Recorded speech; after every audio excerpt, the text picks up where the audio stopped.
Hey, YouTube folks. Let me put my eyes on so I can see y'all.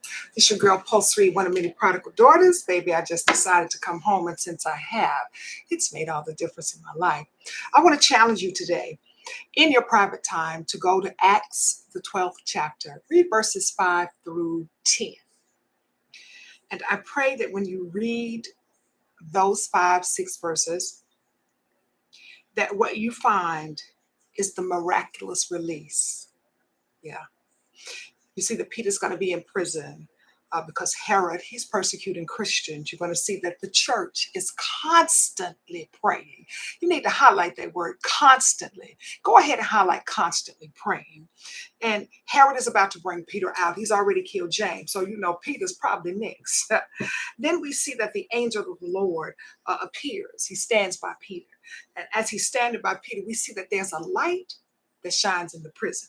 Why is all of this significant? Because I need you to understand when you're talking about release as a verb, it means to allow one to escape from confinement, to set free, to move or act or flow freely. And some things in this world have the tendency to bind us, and we need a miraculous release.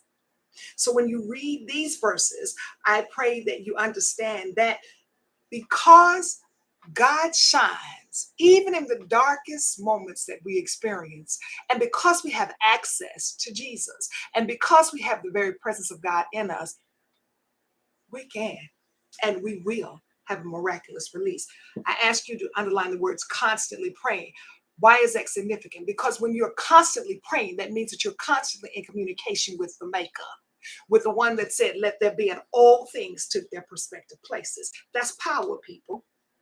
And just like electricity, baby, you don't see it flowing, but when you hit that switch, you know the lights are going to come on. That's if you paid your bill. Come on, somebody. So prayer is just like electricity. It is flowing, it is going, it is power unseen. So pray constantly. Stay in sync.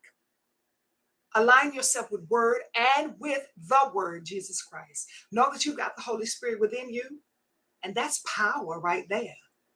Prayer brings us closer to God. Prayer allows things to pass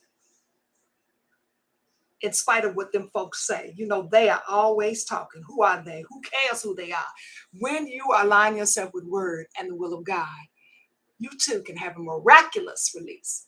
Go in there and read about Acts, the 12th chapter, verses 5 through 10. Get your release. This is your girl, Pulse 3, one of many prodigal daughters who just decided to come home. And since I have, it's made all the difference in my life. Peace.